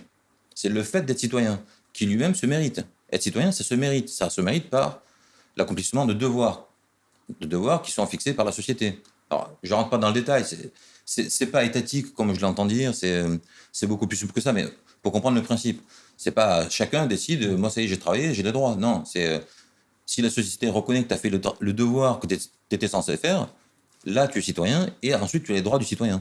Voilà. Donc, c'est la citoyenneté donc, qui permet d'accéder au marché. Ouais, d'accord. Librement. Je précise librement, évidemment, dans la mesure de la nature des choses et éventuellement des lois. Oui. Est-ce que tu as essayé de contacter des groupes de gilets jaunes qui avaient plusieurs dizaines de milliers de vues pour leur parler de ton projet ? Alors, c'est pas moi qui les ai contactés, c'est en fait, j'ai quelqu'un qui est avec moi. Hein, d'ailleurs, je vais faire une annonce. Les gens qui m'écoutent, qui me suivent, qui connaissent en fait mon projet, qui me suivent, contactez-moi. Restez pas dans votre coin. Parce que je sais en plus que c'est très difficile quand on a ces idées-là d'être tout seul. Parce que vous parlez autour de vous, on vous prend pour un martien. Alors, des gens partagent vos idées, donc contactez-moi, ne restez pas tout seul. Et le but, c'est de mon côté, de faire un groupe et d'avancer. Bon. Donc, c'est quelqu'un donc, qui est avec moi, qui partage mes idées, qui s'y est mis progressivement, mais qui, quand il a lu, quand il a lu la théorie, est-ce que lui-même cherchait un peu de ce côté-là. Et puis souvent les gens en fait cherchent. Tout le monde s'est dit un jour, mais s'il n'y avait pas d'argent. Bien sûr, ça c'est vrai, c'est une pensée qui est dans tous les esprits. Tout le monde se dit. Tout le monde se l'est dit. Et surtout, je dirais que plus on avance, plus on se rend compte de la virtualité de l'argent lui-même, parce qu'on utilise de moins en moins de liquide. Alors finalement, l'argent n'est plus qu'un chiffre maintenant. On attend en banque. On a moins 200 ou 1000, enfin voilà. Oui, mais c'est plus. Ça n'a plus de réalité en fait. Ouais. Et c'était la force de l'argent. D'avoir une réalité, quand on payait avec des écus, on avait l'impression, enfin des écus, je veux dire, on avait l'impression que c'était quelque chose. C'est une possession, quoi. Mais en réalité, l'argent a toujours été une fiction. C'est quoi un écu en or, une pièce en or ? C'est parce qu'on lui accorde une valeur que ça en a, bien sûr. C'est dans les dettes. En fait, comme je l'explique, l'argent, que j'écris avec L majuscule, argent tout attaché, c'est une croyance. C'est la croyance que la notion de valeur marchande est nécessaire pour échanger. Et en fait, tout le système repose là-dessus. Et donc, quand la monnaie elle-même, la monnaie, c'est l'instrument de l'argent, parce que c'est un étalon de la valeur. On a besoin d'un étalon de la valeur parce qu'on croit que la notion de valeur marchande est nécessaire pour échanger. Mais cet instrument peut disparaître. Tant qu'on croit que la valeur est nécessaire pour échanger, tu peux très bien avoir des chiffres qui n'existent pas sur un compte d'ordinateur. Ça marche aussi bien, en réalité. Mais à ce moment-là, ta monnaie se confond avec l'argent. Quelque part. Et ça va être la faiblesse. Ce sera la faiblesse du système. Le système va vers ça, parce que d'ailleurs, c'est malgré lui. Dans la technologie. C'est la technologie, c'est la force des choses qui l'amène vers ça. Ça, en Chine, on rappelle maintenant qu'on paye avec son téléphone portable. Alors, il n'y a même plus de cartes. Donc, ça, par contre, je pense que c'est une erreur. Je pense qu'il faudra garder un système de cartes. D'accord. Mais peu importe. Mais c'est pour dire que la disparition du liquide, c'est mondial, quoi. Voilà, les gens qui veulent s'y opposer, pour de très bonnes raisons d'ailleurs, parce qu'il est évident que le système va vouloir imposer ça pour contrôler davantage. Oui, bien sûr. Mais on peut être contre. Une fois qu'on est contre, on fait quoi ? Oui, c'est ça, c'est comme tout. Bon, moi je vous dis, ce système-là vit sa dernière étape. L'évolution ne pourra pas aller plus loin. Mais par contre, une fois qu'il sera là, on pourra passer à autre chose. Et cette autre chose, c'est ce que je propose. C'est cette technologie mise au service d'une autre logique. Oui. Et cette logique, c'est la logique sociale. Pour l'instant, quelle que soit la forme de la monnaie, on est dans la logique monétaire. Avec les inconvénients de la monnaie. On est dans un monopoly. Oui, donc c'est exactement ça. Je rebondis à ce qu'on disait tout à l'heure. À l'époque de la Révolution, ils sont déjà dans un monopoly. Et on est toujours dans le monopoly. Donc, tant qu'on ne sort pas du monopoly, on vit un monopoly. Dans le monopoly, quand tu chopes des hôtels, tu les voles toujours à quelqu'un d'autre. Quoi. Et au final, c'est l'argent qui gagne. C'est la banque qui gagne. Mais là, en fait, avec de la monnaie virtuelle, enfin, avec ce système-là, parce que ce que je n'ai pas dit, c'est qu'en fait, dans mon système, quand je dis que c'est la citoyenneté qui permet d'accéder au marché, c'est la technologie qui permet de vérifier la citoyenneté. La technologie qui peut être donc une carte à puce. Bon, les cartes à puce, on les a déjà, les cartes à puce. Hein. C'est pas si fou que ça, quoi. C'est pas fou, puisque c'est l'évolution. On l'a déjà. En fait, le système, et ça, c'est ce qui m'indique que mon système est le bon, c'est que mon système s'inscrit dans l'évolution des choses. Les gens qui te proposent un système complètement barré, qui nécessite de tout refaire ou de tout détruire, t'es sûr que c'est pas... Ça, c'est de la démagogie. Mon système, il s'inscrit dans l'évolution des choses. Donc, que demain, ta carte de crédit, enfin ta carte à puce, c'est à vérifier que tu as de la monnaie ou vérifier que tu sois citoyen. Oui, dans les deux cas, tu as une carte à puce et c'est pas ça qui va te... C'est la même chose. Voilà. Et alors, aujourd'hui, on utilise des cartes pour vérifier des statuts, mais ça te donne pas le droit d'accéder au marché. Mais par exemple, ça peut te donner le droit d'accéder à ton entreprise. C'est le même principe. Hein. C'est ton statut qui te donne le droit d'accéder. Bon, là, en l'occurrence, ce sera accéder au marché.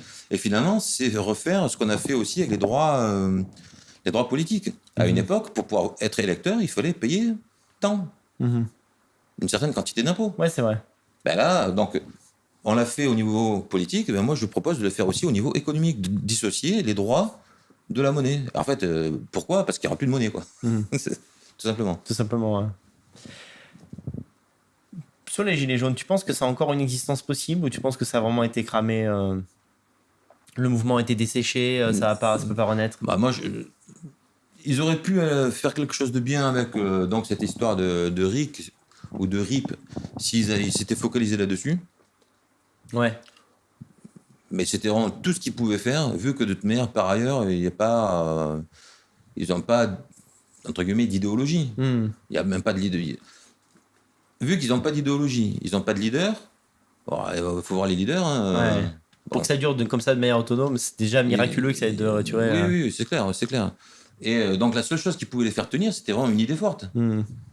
Même ça, donc le gouvernement... Pourtant, c'est vrai que le RIP, moi je le parle comme ça parce que c'est quand même plus évocateur.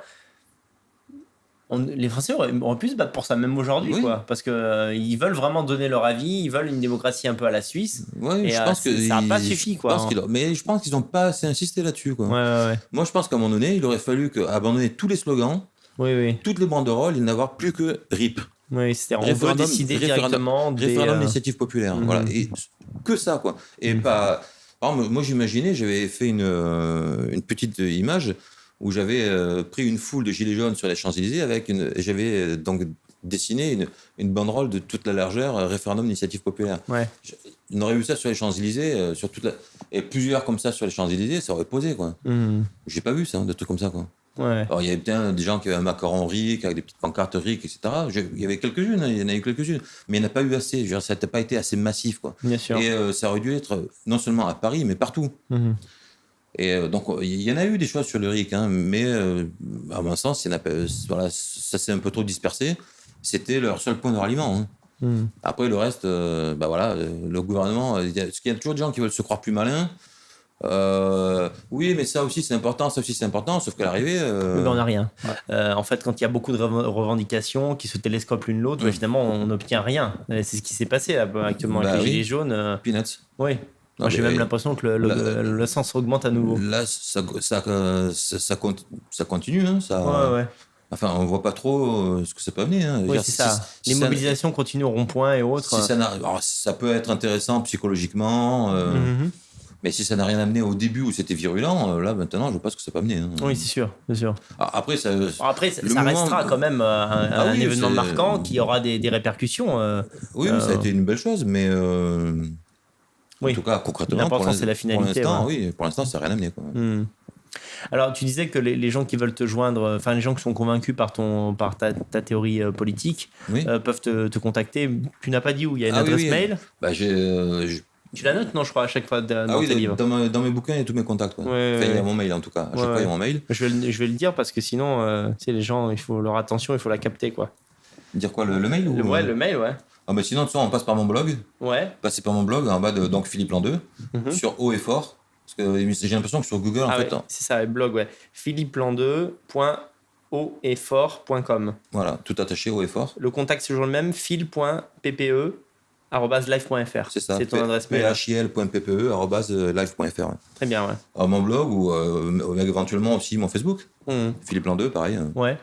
Vous organisez parfois des rencontres déjà, moi, en général, quand j'ai des gens qui sont convaincus, je les rencontre. Oui. Et puis, on essaie de former un petit groupe. L'idée serait peut-être de... Bon, là, le mouvement des Gilets jaunes s'essouffle un peu, mais de diffuser ces idées lorsqu'il y a comme ça des révoltes populaires qui sont propices, on va dire...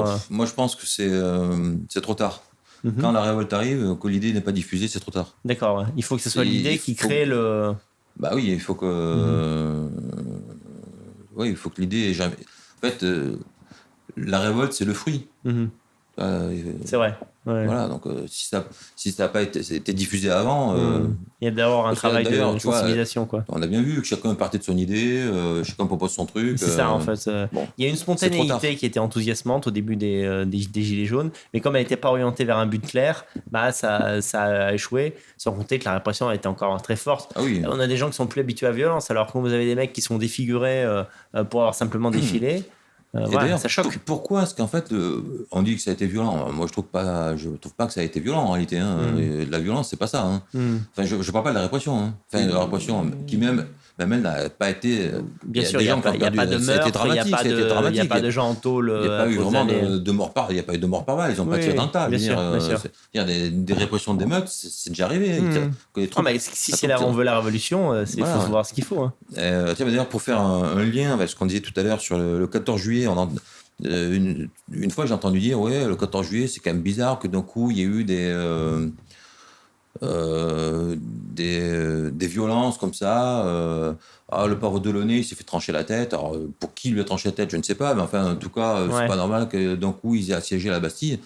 Alors déjà il faut savoir qu'ils ont pris la Bastille pour la poudre, c'est pas pour libérer les 3 prisonniers, c'est parce qu'en fait il y avait de la poudre à la Bastille. C'est ça, Et comme il y avait des troupes autour de Paris, ils avaient pris les Invalides pour récupérer les armes, après ils ont pris la Bastille, qui est dans le quartier de l'Arsenal, où l'Arsenal, la poudre avait été transférée de l'Arsenal qui était juste à côté dans la Bastille, et du coup ils ont pris la Bastille pour récupérer la poudre.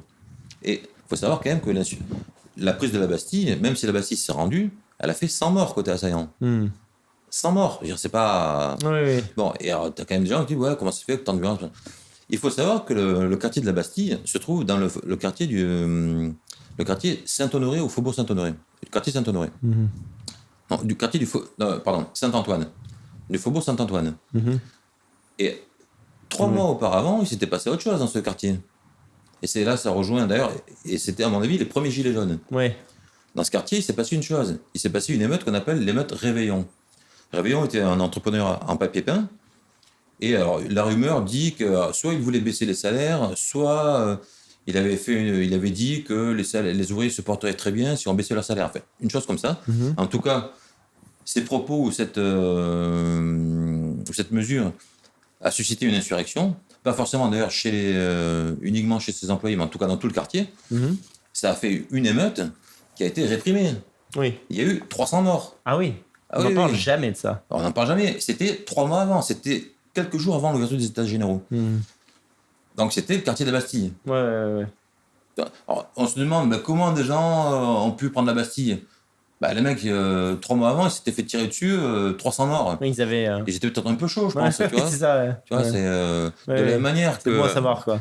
Alors eux, pour le coup, en fait, c'était les premiers Gilets jaunes en réalité. Parce que qu'est-ce qu'ils réclamaient? Enfin, c'était pareil, c'était ils se battaient contre les baisses de salaire. C'est un peu les Gilets jaunes en réalité. Oui, bien sûr. Et après, il se passe une autre chose. En 91, c'est pareil. Après la fuite du roi, Les Parisiens signent une pétition en bonne et due forme, au Champ de Mars, pour réclamer la déchéance du roi qui s'est barré tout seul. Hein. Ouais. La garde bourgeoise, dite nationale, tire dans le tas. Alors, les chiffres, là, le chiffre est contesté, on parle de 50, 150, certains ont dit 1000 morts, enfin, en tout cas, il y a eu des dizaines de morts. Ouais. Bon. Ben, après, on s'étonne que l'année d'après, ils aient pris les Tuileries. Ouais.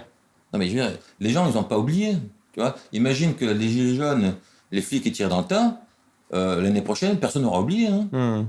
Si l'année d'après, les mecs arrivent avec des tracteurs et des mitrailleuses, ben, ce ne sera pas étonnant. Enfin, je veux dire, côté manifestant, bah, ce ne sera pas étonnant si les mecs se sont fait zigouiller l'année d'avant. Bien sûr, oui. Ça crée les conditions d'une tension qui ensuite peut se reproduire. C'est d'ailleurs peut-être pour ça que finalement, ils ont utilisé que des flashballs. Ouais, bien sûr. Oui, si on est en... Oui. En tout cas, et là, pour rebondir sur ce que j'ai dit aussi précédemment, ça, tu vois, les événements comme ça, quand tu les rappelles, ça permet de comprendre aussi. Parce que ça, par exemple, la répression de l'émeute Réveillon et le Champ de Mars, le massacre du Champ de Mars, personne n'en parle. Oui, mais les gens, quand ils se sont fait massacrer, tu peux pas dire eux, ils l'ont pas oublié. Quoi, oui, c'est ça. Si tu rappelles pas qu'ils ont ça dans leur esprit... Tu comprends pas la violence qu'il peut avoir. Tu comprends pas les contextes n'est jamais exprimé avant. C'est un problème, quoi. Ouais. Et ça, dans le discours, je dirais, contre-révolutionnaire ou royaliste... Oui. Ça n'est pas dit aussi. On se garde bien de rappeler ce genre de choses. Oui, c'est ça. C'est-à-dire qu'il faut voir l'ensemble sur l'histoire sur plusieurs années. Et puis une réflexion que je voulais faire un petit peu par rapport justement au royalisme. On nous parle de la monarchie qui était, sans doute peut-être vrai, en tout cas en théorie, un système plutôt social, etc. Admettons. Mais à la constituante, que défendaient les constituantes? Il faut se rappeler que c'est issu des États généraux. Il y a un quart en théorie de nobles, un quart d'ecclésiastiques, et une moitié de bourgeois. Donc, c'est-à-dire le tiers état. Mais que défendent les nobles à l'Assemblée? Que défendent les ecclésiastiques? Ils défendent le peuple? Non. Ils sont sur une ligne sociale? Pas du tout. Ils défendent tous les riches. Riches. Ils défendent les nobles, le roi et les riches. C'est ça leur ligne. Ils défendent pas le peuple. C'est vrai que c'est un symbole. Les gens qui défendent le peuple sont traités d'anarchistes, de démagogues, etc. Toujours la même chose. Donc moi je veux bien, mais en tout cas les gens. En fait, c'est aussi des gens se disent tiens, en fait, la révolution n'était pas. Non, mais je veux dire, c'est pour ça que des gens qui sont sur une ligne royaliste, mais qui sont sociales. Ils ne se rendent pas compte qu'à l'époque de la Révolution, les gens qui défendent le social, c'est pas les royalistes. C'est pas les royalistes, Voilà, c'est... Oui. Non, c'est absolument essentiel de comprendre qu'il y avait des camps qui tenaient à ce que ça reste... Même le clergé, tout à l'heure. L'ordre établi, évidemment, ça allait au clergé, ce qui se passait avant. Le clergé, qui a défendu le bas clergé? Les salaires, parce que quand il a été question de la constitution civile du clergé, on a donc fonctionnalisé le clergé, et donc on a payé, c'est l'État qui payait les salaires des clergés, donc du clergé, des prêtres. Et donc il y a eu des débats à l'Assemblée pour savoir combien on les payait. Mais qui a défendu les prêtres d'en bas? C'est Robespierre. Les députés voulaient donner des fortunes aux manias du clergé, mais par contre, à ceux d'en bas, que dalle. C'est Robespierre qui s'est battu pour eux, pour les nonnes aussi. Ouais. Voilà, tu vois, quand on a une image de Robespierre anti-catholique, etc., c'est pas vrai. Mais c'est pas vrai. Robespierre avait été juge au tribunal épiscopal d'Arras. Le truc du clergé. Enfin, il n'était pas anti-clergé. C'est une fausse idée, tout simplement. Alors sur Robespierre, quel livre tu conseilles? On a parlé du livre de Jean Massin, qui est une biographie. Alors le tien, bien sûr, toi, tu as écrit 2-3 livres sur la Révolution. Ah ben non, plus que ça. Sur la Révolution même, j'en ai écrit... Enfin, j'en ai sorti, disons, pour l'instant, je crois qu'il y en a 5. Sur Robespierre, il y en a 2. D'accord. Donc il y a celui-là, Robespierre parle au français. Sur Robespierre, il y a une étude qui s'appelle Robespierre, l'âme de la Révolution. Donc, je rappelle dans les grandes lignes, c'est pas une biographie, hein. Je rappelle dans les grandes lignes la Révolution et je m'attarde essentiellement sur les points controversés. D'accord.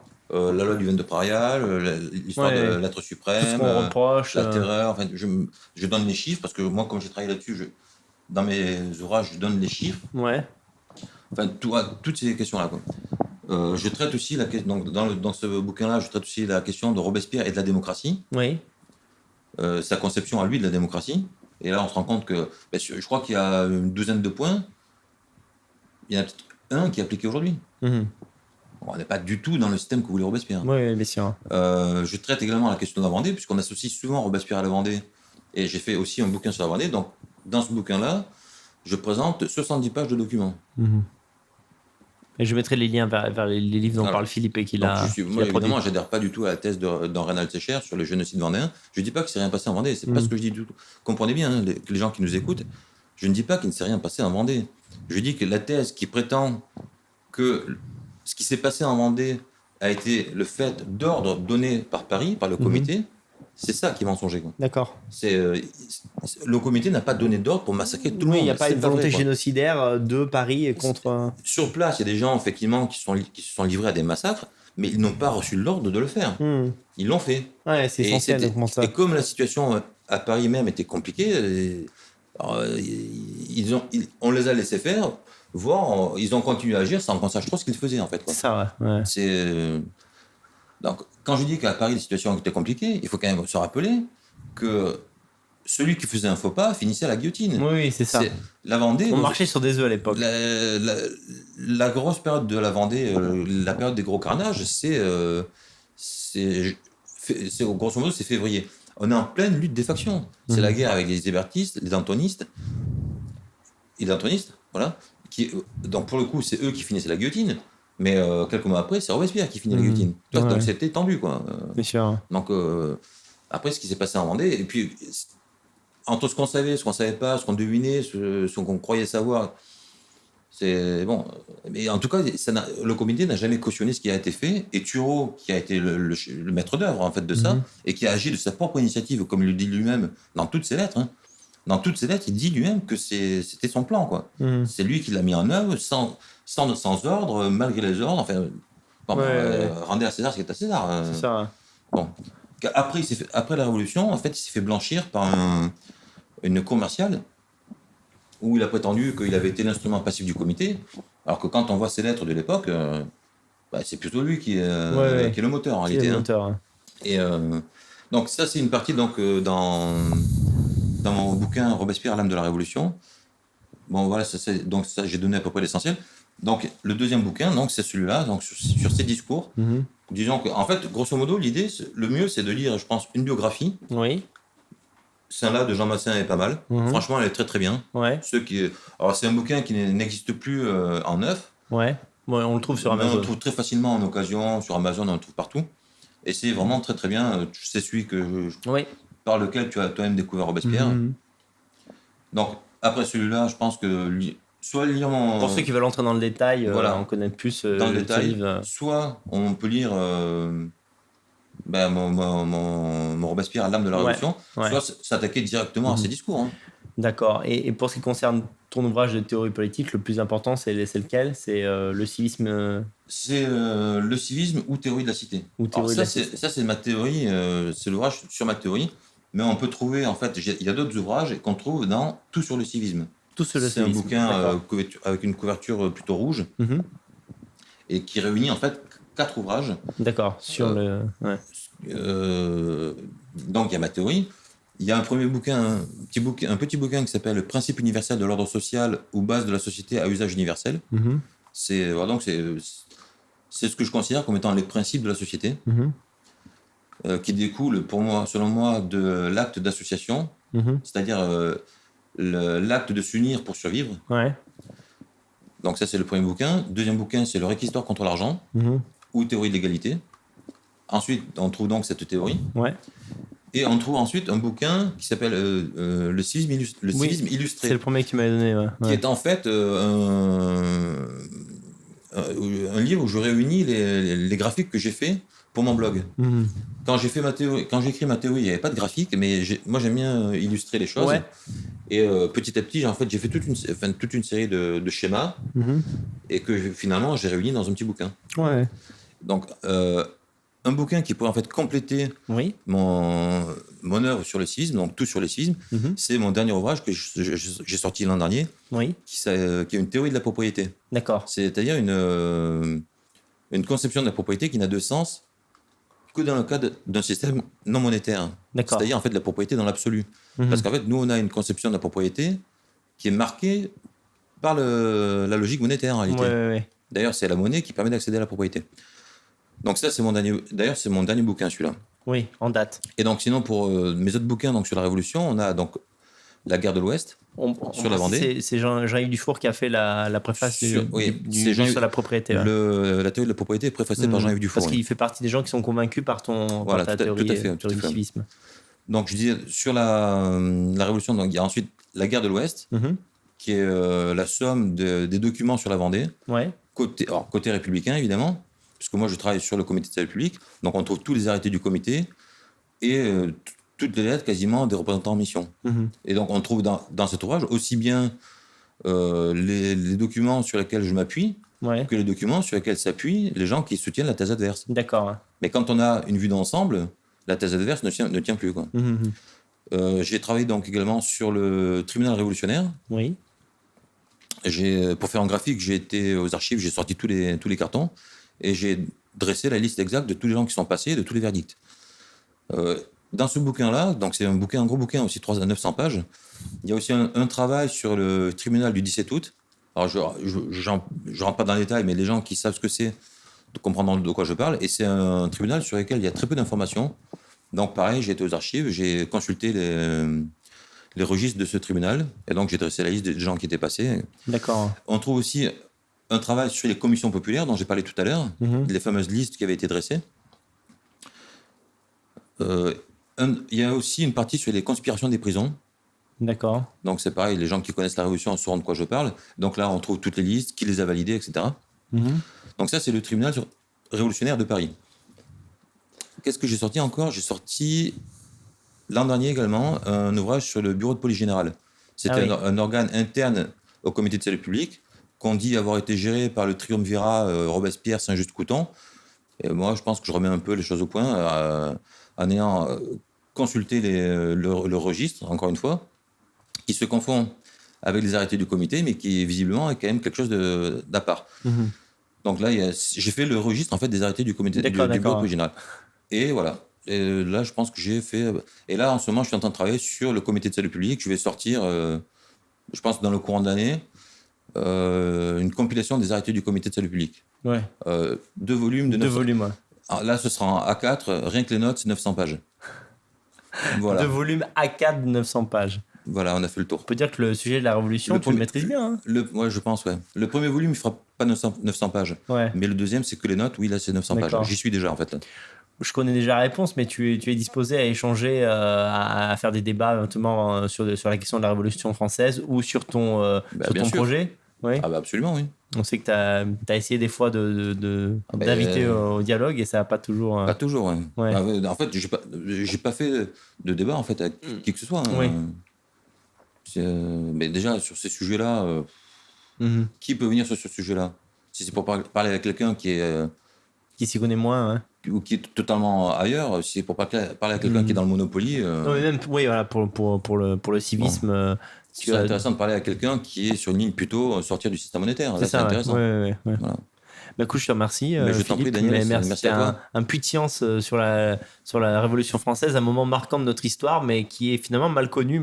On l'apprend à l'école, mais on l'apprend mal. Et moi, j'espère en fait que ton exemple, en fait, incitera les gens à s'y intéresser. Si quelqu'un comme toi a pu se rendre compte qu'il avait quand même caché certaines choses. Oui, c'est sûr. Et découvrir qu'il y avait quand même un personnage qui méritait d'être un peu défendu. Puis ce livre-là, par exemple, se lit vraiment comme un roman, dans le sens où il y a un suspense sur la vie de Robespierre, sur les détails, comment en fait il grimpe. C'est passionnant. Une biographie, c'est un roman. Hein. Ouais, une bonne bio, c'est un roman en fait. Sauf que là, c'est un vrai et c'est Boulevard en fait. Ouais, exactement. En mieux. Ouais. Tout à fait, ouais.